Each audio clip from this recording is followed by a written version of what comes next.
guys, now I don't know how well this video is going to turn out, but we're going to give it a go.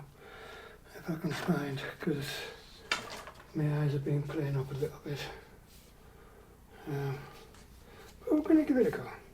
Right, we're flinging some flu, some fluffy fletchings.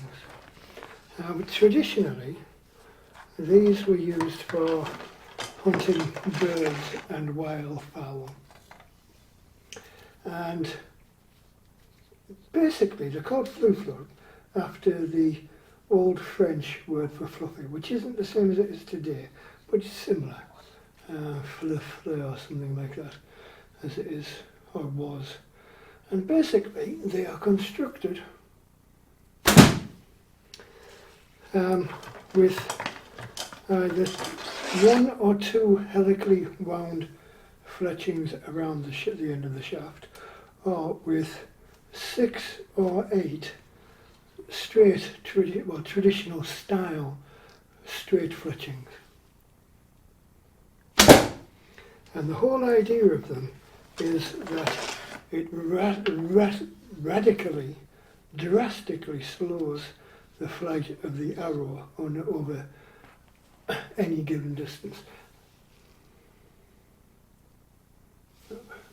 out to a maximum of about 50 yards.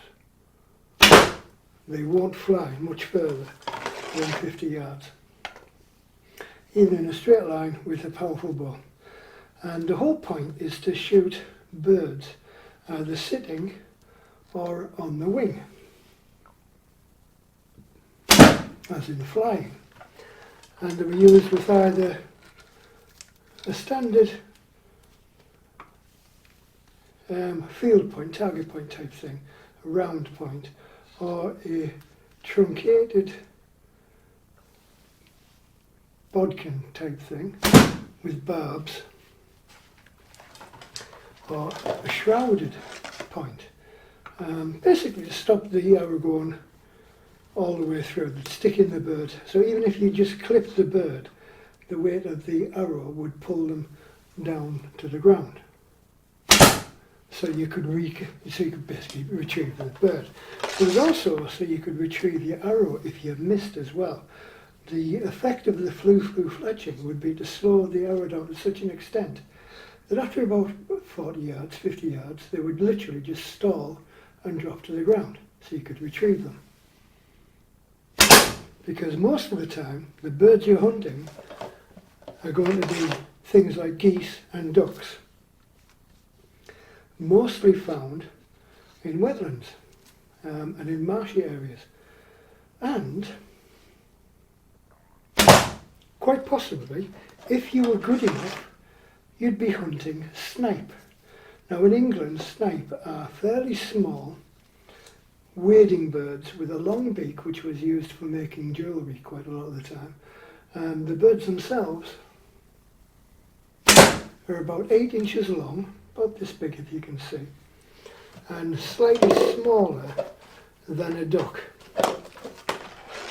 But they are very furtive, very sneaky, and they live in salt marshes. And in order to hunt them, you had to be good. And that's where the modern phrase for a sniper comes from. So if you were a sniper, you were a good shot with a bow.